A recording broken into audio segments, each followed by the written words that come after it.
जय हिंद फ्रेंड्स। मैं senior neurotherapist Suranjan Kumar आज आपके सामने बहुत अच्छा वीडियो एक लेकर आया हूँ, जिसमें मैं आपको एक्सप्लेन करूँगा एडिक्शन, वो नशा तलब वगैरह जो होता है। हम लोग देखते हैं कि हमारे यंग जनरेशन हैं, चाहे और भी लोग हैं, वो नशे में एडिक्ट हो गए हैं, फंस गए हैं, इस कुरीति से निकल नहीं पा रहे हैं। उनको कैसे ओवरकम करें ये समझ में नहीं आ रहा है। तो इस वीडियो में मैं डिटेल में बताऊंगा आपको कि ये एडिक्शन है क्या और कैसे इसे ओवरकम करें। मेडिकल टर्मिनोलॉजी में बताऊंगा और आपको मैं सिंपल भाषा में भी बताऊंगा, क्योंकि वीडियो देखने वाले अधिक से अधिक लोग परेशान होते हैं। हर कोई तो मेडिकल टर्मिनोलॉजी का जानकारी रखते नहीं हैं। तो मैं इस आसान भाषा में समझाने का प्रयास करूंगा ताकि आपको आसानी से समझ में आ जाए और आपको लाभ मिल सके। तो हम समझते हैं कि ये एडिक्शन है क्या। Addiction is disease. एडिक्शन एक रोग है। जैसे कि एक एग्जाम्पल से समझते हैं कि एडिक्शन है क्या, मतलब कि इसको कैसे हम समझ सकते हैं। जैसे एक व्यक्ति है या एक आदमी है, वो नशे का आदी हो गया है, शिकार हो गया है। वो हर दिन कुछ अमाउंट में नशा करता है तो ही वो अपना रोज़मर्रा काम करता है। वो नशा कुछ भी हो सकता है, तंबाकू, गुटखा, सिगरेट, शराब इत्यादि, भांग वगैरह कुछ भी हो सकता है। वो सभी कैटेगरी, वो नशे की जो ए से लेकर जेड तक होता है, वो सभी कैटेगरी इसी में आते हैं, वो कोई भी करता है। तो एडिक्शन डिजीज़ है, ये हम कैसे समझें। तो होता क्या है कि पहले तो हम समझे इस पेशेंट को, जो एडिक्शन का पेशेंट है वो कैसे पेशेंट है, उसको किस तरह से हम समझें। तो होता क्या है उसके साथ कि उसका शरीर कहता है कि मुझे नशा चाहिए, पर उसका मन जो अंतरात्मा है, वो मन बार बार उसको कंटिन्यूअसली कहते रहता है कि अब नशा नहीं करना है, अब मुझे अच्छे कामों में ध्यान देना है, लाइफ के और एस्पेक्ट्स में ये जो भी हमको करना है, बट अब नशा नहीं करना है। तो चूँकि मन ऐसा कह रहा है लेकिन शरीर उसका मांग रहा है, तो होता क्या है कि मन बोला कि चलो अब नशा कर लेते हैं, टाइम हो गया है, डेली तो हमको करना ही है, और कर लेते हैं। मन बोल रहा है, बार बार बोल रहा है, तो ये बार बार माना कर रहा है खुद को कि चलो छोड़ देते हैं, थोड़ा देर रुक जाते हैं, अब कल करेंगे चाहे बाद में।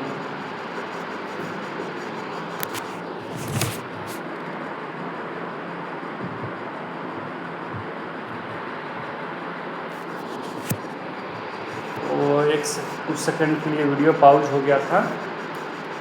हाँ, तो मन बोलते रहता है कंटिन्यूअसली। मन एक यंत्र है जो विचार फेंकते रहता है। कुछ के लिए भी बोल सकता है, ये बोल सकता है कि चलो भाई काम नहीं हुआ, काम कर लेते हैं, मम्मी का तबीयत खराब है। ऐसे यंत्र मन है जो विचार फेंकते रहता है। तो अब जो नशा कर रहा है, एडिक्ट हो गया है पेशेंट, ऐसा आदमी जो एडिक्ट हो गया है, नशे का आदी हो गया है, उसको मन कंटिन्यूअसली बोल रहा है कि चलो पी लेते हैं। तो अब उससे रहा नहीं गया, वो गया, शाम का टाइम हुआ उसका, वो गया पी लिया। अब वो नशा कर लिया, तो शराब पी लिया या फिर सिगरेट पी लिया, वो जो भी यूज करता है वो उसने यूज कर लिया। तो अब थोड़ा सा हम समझते हैं कि इसके पीछे का लॉजिक क्या है। वो जो शराबी है या फिर वो जो नशा कर रहा है, वो क्यों कर रहा है, मजबूरी क्या है उसका कि उसको नशा करना पड़ रहा है। वो बोल भाई आप क्यों करते हो, तो सर मुझे तलब आ जाता है, मैं रह नहीं पाता हूँ। तो ये तलब क्या है, तलब दिस इज डिजीज। अब समझिए कि जितने भी मादक पदार्थ हैं, नशा जिनसे चढ़ जाता है, तंबाकू हो गए, खैनी हो गए, सिगरेट हो गए और इत्यादि जो भी हैं। मैं एक एग्जाम्पल से समझा रहा हूँ। ये एग्जाम्पल आपके हर नशा सामग्री, मादक वस्तु पे यही थ्योरी लागू होता है। यही थ्योरी एडिक्ट बनने का एक रोगी का कारण बनता है। वो होता क्या है कि आपने जैसे एक एग्जांपल से मैं समझाता हूँ सिगरेट के। सिगरेट में भी यही होता है, तंबाकू में भी यही होता है, भांग गांजा इत्यादि, शराब, ये सब में भी यही होता यही है। थ्योरी क्या है, वो तलब है क्या, वो क्या बोलते हैं, वो पर डे हर दिन वो नशा क्यों करना चाहता है, इसको समझते हैं हम लोग। तो होता क्या है कि आप सिगरेट पिए, आज पिए, एक दिन पिए, 2 दिन पिए, 5 दिन पिए, अब आपने सिगरेट पी लिया 10 दिन या शराब पी लिया 10 दिन, शरीर में चला गया शराब 10 दिन का। तो ये जो सिगरेट है और ये जो शराब है, ये कुछ डैमेजेस क्रिएट करते हैं बॉडी में, बहुत सारे डैमेजेस क्रिएट करते हैं। हमारा डाइजेस्टिव सिस्टम को डैमेज करते हैं, पाचन खराब कर देते हैं, डाइजेशन खराब हो जाता है, और एक्सेट्रा एक्सेट्रा बहुत सारे ये डैमेजेस क्रिएट करते हैं। तो इसमें बॉडी में एक तत्व है, उसका नाम है सल्फर। तो 10 दिन सिगरेट पीने से जो बॉडी में सल्फर था वो जल गया, अब बॉडी में सल्फर रहा नहीं। और जीवन जीने के लिए सल्फर है ज़रूरी, रोज़मर्रा डेली वर्क के लिए sulphur is needed by our body. Without sulphur we can't survive, body will require sulphur. जो शरीर है ये बार बार सल्फर मांगेगा। अगर जो शरीर में सल्फर था और नशा करने की वजह से वो सल्फर उड़ गया, शरीर से जल गया, तो शरीर तो भाई, जैसे शरीर को पानी चाहिए तो पानी मांगेगा शरीर, उसी तरह सल्फर शरीर मांगेगा। तो आपने 10 दिन शराब पिया, आपका शरीर का सल्फर गया जल। तो जब डे नंबर 11 होता है, 11वां दिन, तो वो जो नशा कर रहा होता है आदमी पिछले 10 दिन से, उसको ऐसा लगता है कि शरीर कुछ मांग रहा है। तो एक्चुअली उसका शरीर नशा नहीं मांग रहा होता है, शराब नहीं मांग रहा होता है। शरीर में कोई ऐसा मैकेनिज्म नहीं है कि ये शराब मांगे या तंबाकू मांगे, ऐसा कोई मैकेनिज्म नहीं है। इसको हम लोग देते हैं, हमारा मन देता है। मन को ऐसा लगता है कि शराब मांग रहा है। अब जो जिस चीज़ को प्रयोग कर रहा है, जो शराब पी रहा है, उसको लगता है कि शायद शराब मांग रहा है। मन नहीं लग रहा है तो क्या भाई शराब मांग रहा होगा। अब जो सिगरेट पीने वाला है उसको लगेगा कि सिगरेट मांग रहा होगा, सिगरेट पी लूँगा तो मन लगने लगेगा। लेकिन ऐसा है नहीं, शरीर मांग रहा होता है सल्फर। वो नशा करने की वजह से सल्फर गया जल, तो वो अब शरीर फिर सल्फर मांग रहा है, तो उसको लग रहा है कि शरीर कुछ मांग रहा है, उसको कुछ मांग रहा है, तो उसको लगता है कि हो न हो नशा ही मांग रहा है शरीर। तो गया फिर शराब पी लिया, तो शराब तो वो पी लिया, तो अब उसको चढ़ गया नशा, क्योंकि शराब में है नशा, उसको चढ़ गया। अब वो इस बात को भूल गया कि उसका शरीर क्या मांग रहा था। अब ये रिपीट होगा, डेली होगा उसके साथ। ये डे नंबर 11 हुआ, डे नंबर 12 भी उसके साथ यही होगा। वो अगले दिन उठेगा तो फिर उसका शरीर सल्फर मांगेगा, क्योंकि सल्फर जीवन जीने के लिए जरूरी है, तो उसका शरीर सल्फर मांगेगा। अब उसको इस बात को पता नहीं है, आइडिया नहीं है कि मेरा शरीर सल्फर मांग रहा है, वो फिर नशा कर लेगा। तो हम लोग को यहाँ से एक बात ये समझ में आता है साफ साफ कि अगर जो किसी तरह हम लोग शरीर में सल्फर डालना स्टार्ट कर दें, सल्फर एलिमेंट जो तत्व है उसका पूर्ति यदि करने लग जाए, तो जो तलब उठता है नशा करने का वो उठना बंद हो जाएगा। आप शारीरिक तौर पर डी एडिक्ट हो जाएंगे, नशा मुक्त हो जाएंगे। और नशा मुक्ति का ज़रूरत भी है, क्योंकि हमारे यूथ वर्गला रहे हैं काफ़ी तरह से, वो परेशान रह रहे हैं, अपने लक्ष्य से भटक जा रहे हैं, ऐसा हो रहा है। तो सल्फर का पूर्ति कैसे किया जाए शरीर में, इसका मैं एक छोटा सा आपको टिप बता देता हूँ। बड़ा काम का टिप है, नेचुरल आयुर्वेदिक टिप है ये। आयुर्वेदिक दवा आप घर पे बना सकते हैं इस टिप से। नुस्खा बहुत अच्छा है ये। देखिए, सल्फ़र जो है वो बहुत तरीके से मिलता है। डायरेक्ट आप मार्केट से ख़रीद सकते हैं बाजार दवा के रूप में। आप दुकान में जाइए, कहिए कि भैया मुझे सल्फ़र दे दीजिए, क्यू पोटेंसी में दे दीजिए, चाहे वो आपको दवा सल्फ़र आपको दुकान से मिल जाएगी। आप उसको ले आए घर में, अब 1 बूंद 2 बूंद डेली खाना स्टार्ट कर दिए हैं, तो 5-7 दिन 10 दिन खाइएगा तो सल्फ़र आपका बॉडी इनरिच हो जाएगा, सल्फ़र का कमी पूरा हो जाएगा, तो वो जो तलब उठ रहा था वो उठना बंद हो जाएगा आपको नशा का। ठीक है, तो ये हो गया आप सल्फ़र से कैसे अपने आप को डी एडिक्ट कर सकते हैं। तो ये मेडिकल टर्मिनोलॉजी में मैंने समझाया। मेडिकल साइंस क्या कहता है कि देखिए भाई, आप यदि नशा का आदी हो गए हैं और तो आप इस बात को समझिए और इस अकॉर्डिंग काम करिए, आप नशा मुक्त हो जाइएगा, आप डी एडिक्ट हो जाइएगा। तो ये मेडिकल टर्मिनोलॉजी कहता है। तो जब मेडिकल टर्मिनोलॉजी का बात कर रहा था तो मैं एक दवा के बारे में बता रहा था, आयुर्वेदिक दवा। देखिए जिंजर, आदि अदरक जिसको कहते हैं, ginger is rich source of sulphur, great source of sulphur. तो ये अदरक है, ये बहुत बड़ा स्रोत है सल्फ़र का। ठीक है, तो इसको हम लोग डायरेक्ट यूज नहीं करेंगे क्योंकि अदरक गर्म होता है और नशा वगैरह जो लोग प्रयोग करते हैं उनका डाइजेशन ऐसे ही गड़बड़ होता है, पेट गर्म होता है, पेट गड़बड़ होता है। उसमें आप अदरक ज़्यादा मात्रा में खा लीजिएगा तो पेट और गड़बड़ हो जाएगा। तो उसको एक फार्मूला से तैयार करना है। इस दवा को कैसे करना है कि अदरक ले आए मार्केट से और 10 साथ में नींबू खरीद के ले आए। नींबू से बीज जो है, सीड्स उसको हटा दिए, और ब्लैक सॉल्ट, काला नमक, काला नमक नहीं हो तो सादा नमक भी चलेगा, जो वाइट सॉल्ट होता है वो भी चलेगा।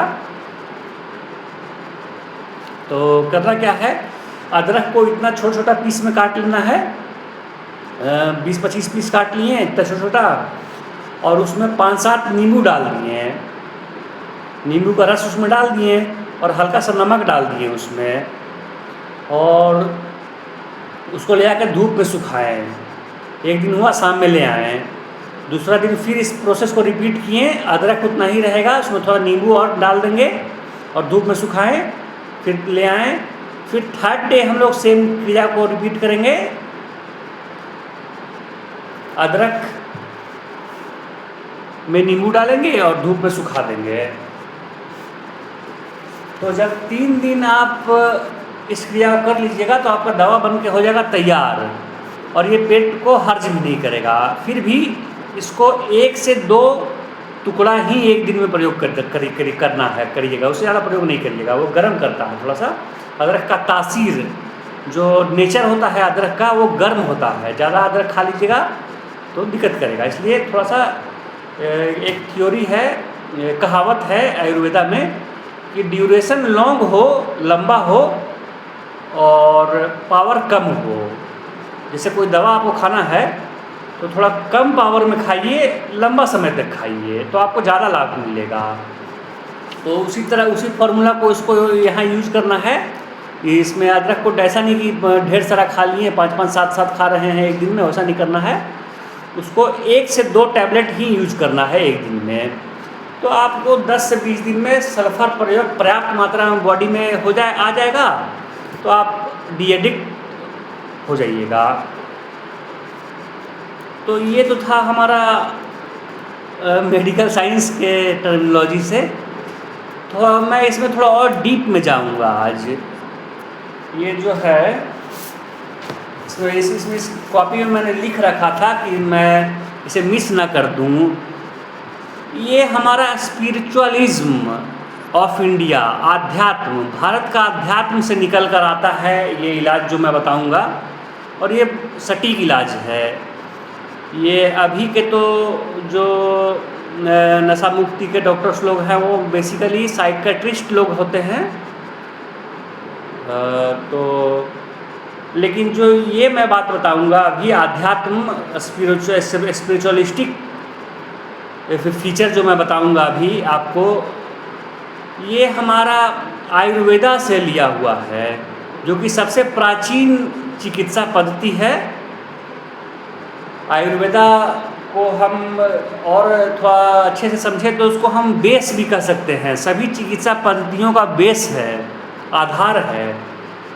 जब कोई चिकित्सा पद्धति नहीं थी तब आयुर्वेदा था, सिर्फ और सिर्फ आयुर्वेदा था। इसी से धीरे धीरे और पद्धतियों का आविर्भाव होते गया और हम लोग आगे बढ़ते गए। तो भारत का जो अध्यात्म है उसमें एक बहुत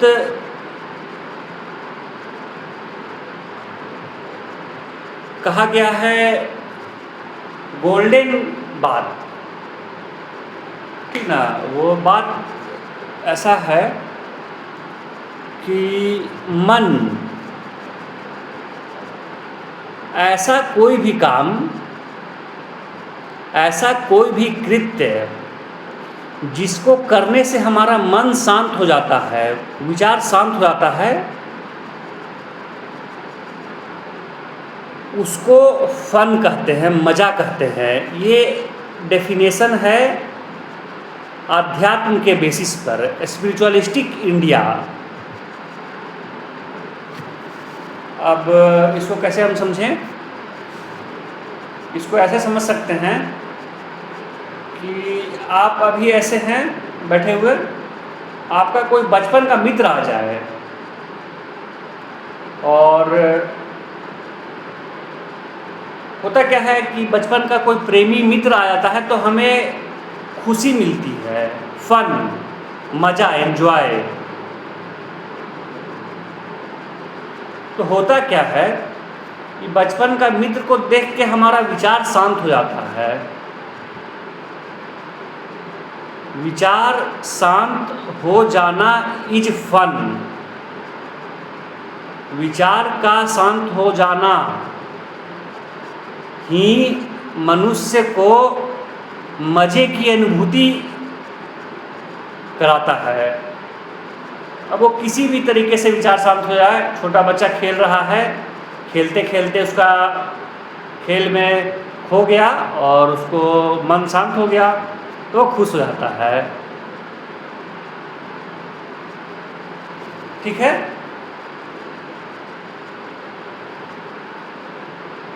तो ये डेफिनेशन जो है ये खुशी का है, एंजॉय का, फन का।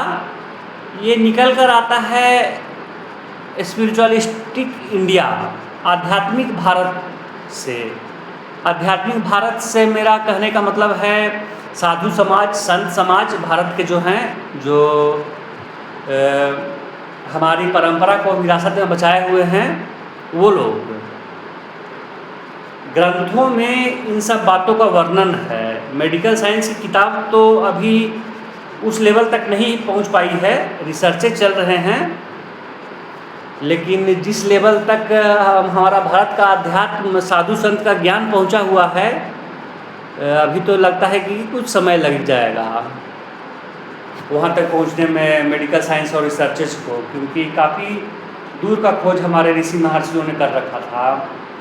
तो मैं बता रहा था कि ऐसा कोई भी कृत्य, any work done by us which stops our thought process, ऐसा कोई भी कृत्य जो हमारे विचार श्रृंखला को रोक देता है, वह फन, मज़े का कारण बनता है। टीवी देखने से मज़ा आता है, आप मूवी देख रहे होते तो आपको अच्छा लगता है, आप कंटिन्यूअसली 3-3 घंटे मूवी देख लेते हैं।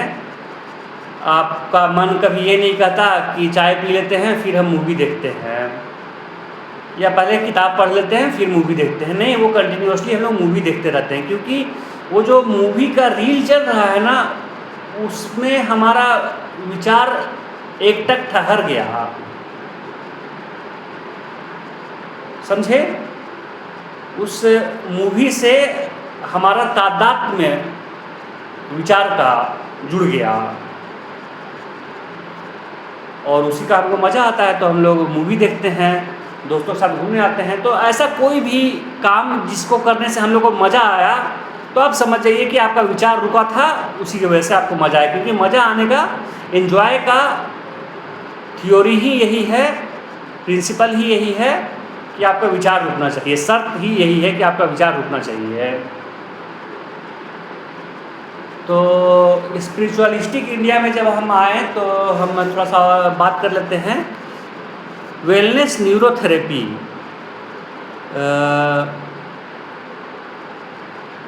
अर्धनारीश्वर चिकित्सा अर्धनारीश्वर चिकित्सा शंकर भगवान के द्वारा खोजा गया था। शंकर भगवान पृथ्वी के प्रथम ब्रह्मांड के प्रथम सर्जन और फिजिशियन हैं। मैं आपको एग्जाम्पल याद दिलाता हूँ। प्रथम सर्जरी उन्होंने किया था गणेश भगवान का हेड ट्रांसप्लांट का, और फिजिशियन के तौर पे उन्होंने न्यूरोथेरेपी का खोज किया था। तो इसमें भी दो तीन खोज था फिजिशियन वाले इलाज में भी। एक तो आयुर्वेदा था, जिसमें प्राकृतिक जड़ी बूटियों से हम अपनी बीमारियों को ठीक कर सकते हैं। फिर एक था योग में किसी और को कुछ नहीं करना है, आप अपने से अपने शरीर की बीमारियों को ठीक कर सकते हैं योग से। ये भी शंकर भगवान का ही दिया हुआ है योग विद्या। योग रखता है निरोग, वही योग की मैं बात कर रहा हूँ। और तीसरा ये न्यूरोथेरेपी में एक थेरेपिस्ट ट्रीटमेंट करता है और पेशेंट को आराम मिल जाता है, बीमारी ठीक हो जाता है। तो आध्यात्म से जुड़ा हुआ है ये वाला थ्योरी, जिसको आगे मैं कंटिन्यू कर रहा हूँ। तो मैंने फन के बारे में इतना बताया क्यों?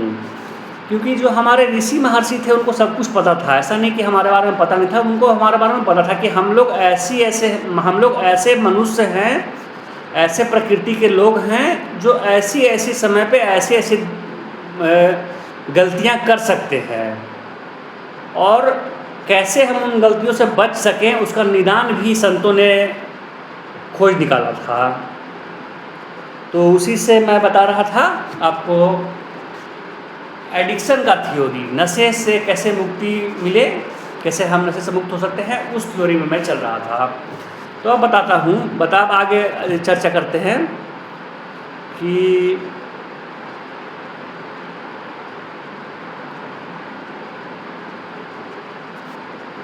कोई भी मादक पदार्थ जो आपके विचार को रोक देता है,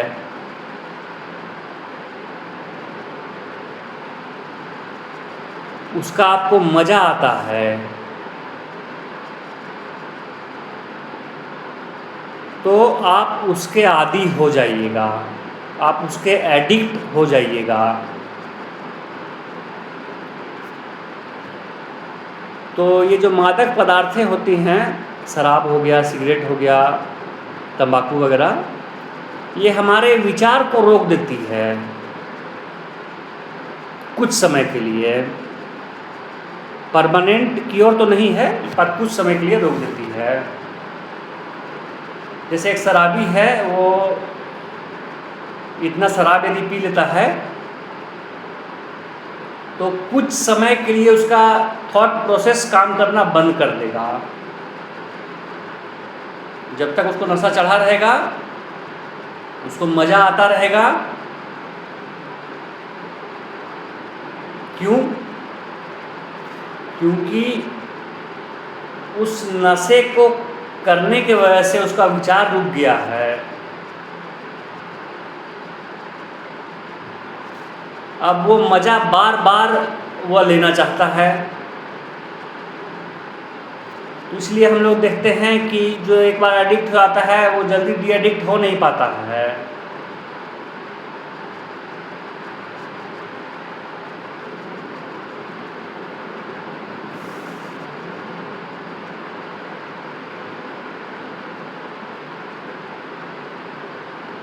तो हमारे संतों ने कहा कि विचार रोकने के लिए जो हम नशे का सहारा ले रहे हैं और कुछ समय के लिए जो फील ऑफ एंजॉयमेंट, मज़ा जो हम ले रहे हैं, देखिए आप यदि नशा करके मज़ा लेना चाहिएगा तो आपको ज़्यादा समय मज़ा मिलेगा नहीं। आपका शरीर जर्जर हो जाएगा, ऑर्गन्स खराब हो जाएंगे शरीर के। इकोनॉमिकली, आर्थिक रूप से आप बैकवर्ड हो जाइएगा, पिछड़ जाइएगा, और मानसिक तौर पर आप खोखले होते जाइएगा। होता है ना कि एक बाल्टी है, उसमें नीचे का लेयर नहीं है, तो आप पानी डालोगे तो पानी निकल जाएगा। तो शरीर को कुछ ऐसा बना देता है मादक पदार्थ, इसलिए हमें अवेयर होना चाहिए और उसे छोड़ देना चाहिए। तो वो जो हम नशा करते हैं, उसको करने की वजह से हमारा विचार रुक गया, उसका हम लोग मज़ा लिए। तो हमारे संतों ने कहा, साधुओं ने कहा कि विचार रोकने का प्रक्रिया का नाम ध्यान है, मेडिटेशन है। ऐसा एक्शन जो आपके विचार को रोक दे, दैट इज मेडिटेशन। ऐसा कृत्य जो आपके विचार को रोकने में सक्षम हो जाए, वो है मेडिटेशन। तो मेडिटेशन के बारे में हम बात कर रहे थे, मेडिटेशन ध्यान। वो मेडिटेशन को हम समझे कैसे? देखिए, आप किसी भी चीज़ को, एक छोटा बच्चा ABCD भी जब पढ़ाई करता है तो लंबा समय लगता है उसको याद करने में, समझने में, A से लेकर Z तक। हालांकि A से Z तक तो बहुत आसान है, हम लोग तुरंत बोल देंगे ABCDEF से लेकर Z तक। लेकिन एक छोटा बच्चा को दिक्कत होता है, क्यों? क्योंकि उसके लिए वो चीज़ नया है।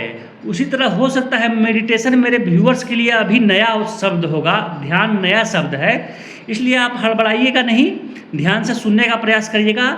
मेडिटेशन बहुत उच्च विद्या है, जो भारतीय परंपरा का स्पिरिचुअलिस्टिक आध्यात्मिक भारत का सबसे उच्चतम स्तंभ, the highest peak tower is spiritualism of India, of world we can से।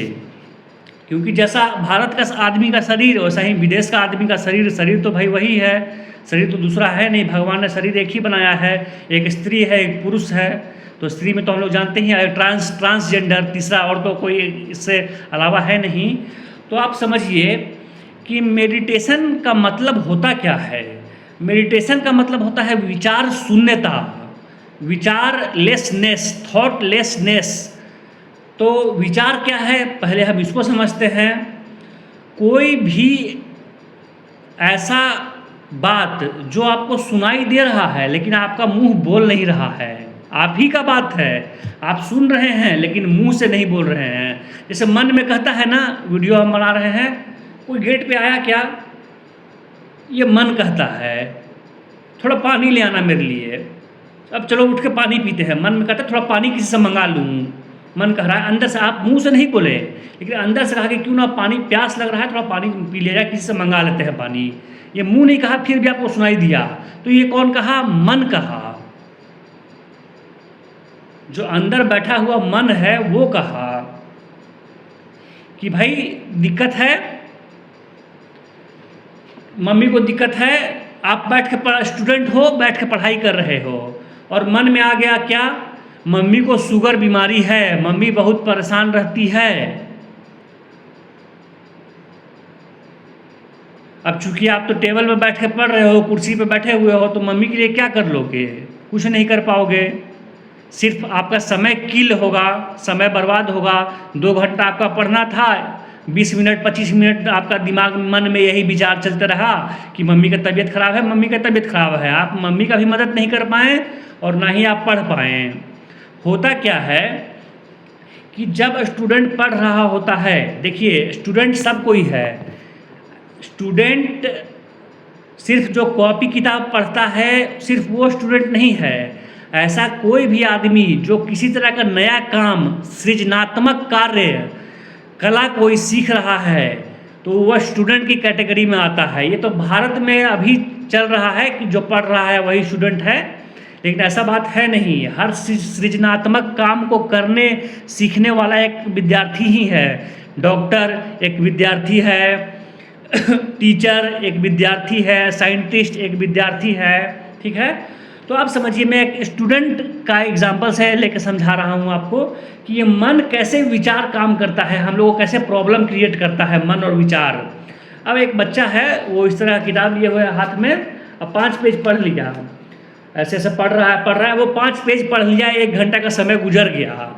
जब 1 घंटा का समय गुजरा, किताब को उसने साइड करके रख दिया, तो वो अचानक वो सोचता है कि 1 घंटा से कंटिन्यूअसली तो हम पढ़ ही रहे थे, पेज पलट ही रहे थे, पर मेरे दिमाग में कुछ है क्यों नहीं, हमको याद क्यों नहीं हुआ। क्यों? क्योंकि आँख किताब पर था, हाथ में कलम था, लेकिन मन में जो है वो विचारों का खेल चल रहा था। क्या कि 2 घंटा जल्दी कंप्लीट कर लो पढ़ाई, फिर खेलने जाना है क्रिकेट। और मन भटक रहा था, मम्मी को शुगर हो गया है, मम्मी का बीपी हाई है। वो मौसी बोल रही थी कोलकाता वाली कि बेटा तुम IAS की तैयारी मत करो। ये सब मन में चल रहा है, मन बक बक बक बक कर रहा है, मन कंटिन्यूअसली बक बक बोलते रहता है। दिन में भी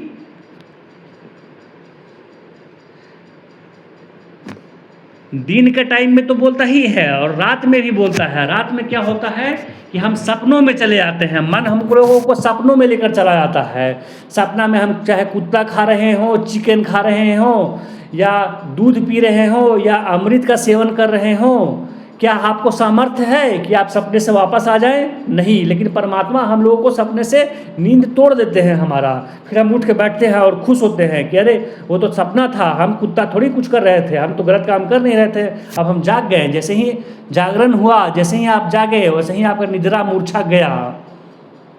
तो मन को हम लोग समझने का प्रयास कर रहे हैं। विचार मन एक ऐसा यंत्र है, मन एक ऐसा यंत्र है जो कंटिन्यूअसली विचार फेंकते रहता है। अब शरीर में मन कहाँ है ये खोजे अभी तक चल रही है। मन is a device, mind is a device which continuously sends, which continuously creates thoughts for us, with in us, and where the mind is located in body, it is still a topic to find of research। तो मन को समझ गए, विचार को। अब देखिए, जो मन है हमारा, काम, क्रोध, मद और लोभ से ग्रसित है सबका मन। कुछ लोग हैं साधु महात्मा जो इन काम, क्रोध, मद, लोभ से ऊपर उठ चुके हैं, संत बन चुके हैं। ना वो शादी करते हैं, ना वो कभी मांस खाते हैं, ना वो कभी गंदी क्रियाओं में संलिग्न होते हैं। साधु संत जो मन को जीत गया। भारत विश्व गुरु कहलाता है। क्यों भारत विश्व गुरु? इसलिए कहलाता है क्योंकि भारत मन पर विजय का पढ़ाई पढ़ाता है। भारत का अध्यात्म में ही वो पढ़ाई है जिसमें आप दूसरों को हराया तो क्या हराया, खुद के मन को जो हराया वो महावीर कहलाया। समझे? जो खुद को जीत लिया वो उस दुनिया को जीत लिया। अब उसको दुनिया जीतने का जरूरत नहीं है, वो सब कुछ जीत लिया। खुद का मन को तो ही जीतना है। अब मन को शांत कर लिया, विचार शून्य कर लिया तो मन जीत लिया। जैसे ही विचार शून्य हुआ मन जीत गया। मैं फिर से कहना चाहूँगा कि यदि आपको समझ में नहीं आ रहा है फिर भी आप सुनने का प्रयास करें, और भी आपको मैं अच्छे से अगले वीडियो में समझाऊंगा। और ध्यान मेडिटेशन कैसे करते हैं उसका भी वीडियो मैं और इसी यूट्यूब चैनल पर डालूंगा। ये मेरा ही यूट्यूब चैनल है, @आरोग्य धाम K2U के नाम से चलता है ये चैनल। तो इससे आप कृपया करके जुड़ सकते हैं, लाभ मिल जाएगा आपको काफ़ी हद तक। इसमें मैं बीमारियों से भी निजात पाने का तरीका बताते रहता हूँ। तो मैं बता रहा था कि जैसे अब तो इस विचार शून्य कैसे किया जाए, तो इसका प्रोसेस है मेडिटेशन, ध्यान से विचार रुक जाता है। और पहले हम बताए थे कि विचार रुकना ही मजा है। The stopping of thought is fun, the stopping of thought is enjoyment, the stopping of thought is thoughtlessness is आनंद, परमानंद। तो कैसे हम बता रहे थे कि हमारा जो मन है उसको विचार शून्य करना है। अब मन क्यों नहीं विचार शून्य है? क्योंकि ये 4 चीज़ों से ग्रस्त है, काम, क्रोध, मद और लोभ। सेक्स, एंगर, अहंकार, ईगो एंड ग्रीड, लोभ। काम, क्रोध, मद और लोभ, इससे हम लोग ग्रसित हैं। सभी कोई ग्रसित है, इसमें कोई इफ एंड बट नहीं है, सभी कोई ग्रसित है। जो अत्यधिक गहन साधना करते हैं वो इससे बच पाते हैं, बाकी सब कोई ग्रसित है। जो आध्यात्म का उच्चतम शिखर तक ध्यान, मेडिटेशन और साधना, गहन साधना, बहुत स्ट्रॉन्ग कठिन तपस्या कर लेते हैं, वही लोग सिर्फ और सिर्फ इस 4 से बच पाते हैं, काम, क्रोध, मद और लोभ से। ये काम, सेक्स, व्हाट इज दिस? ये है क्या? देखिए, ये कोई गलत चीज़ नहीं है। हमारा जो कैपिटलिस्ट है, कैपिटलिस्ट समाज, पूंजीवाद समाज, इसने इसको कलंकित कर रखा है ताकि मज़ा सिर्फ वो अकेले अकेले ले सके, लेकिन ऐसा है नहीं।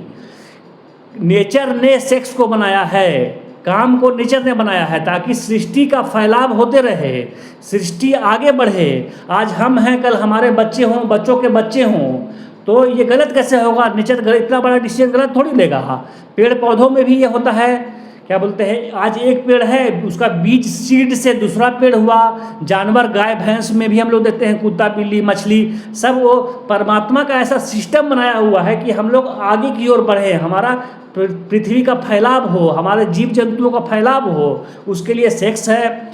फिर काम, क्रोध, एंगर, एंगर, मन एंगर के वश में है, मन जो है वो सेक्स के वश में है, मन जो है एंगर के वश में है। काम, क्रोध, मद ईगो के वश में है, अहंकार के वश में है मन।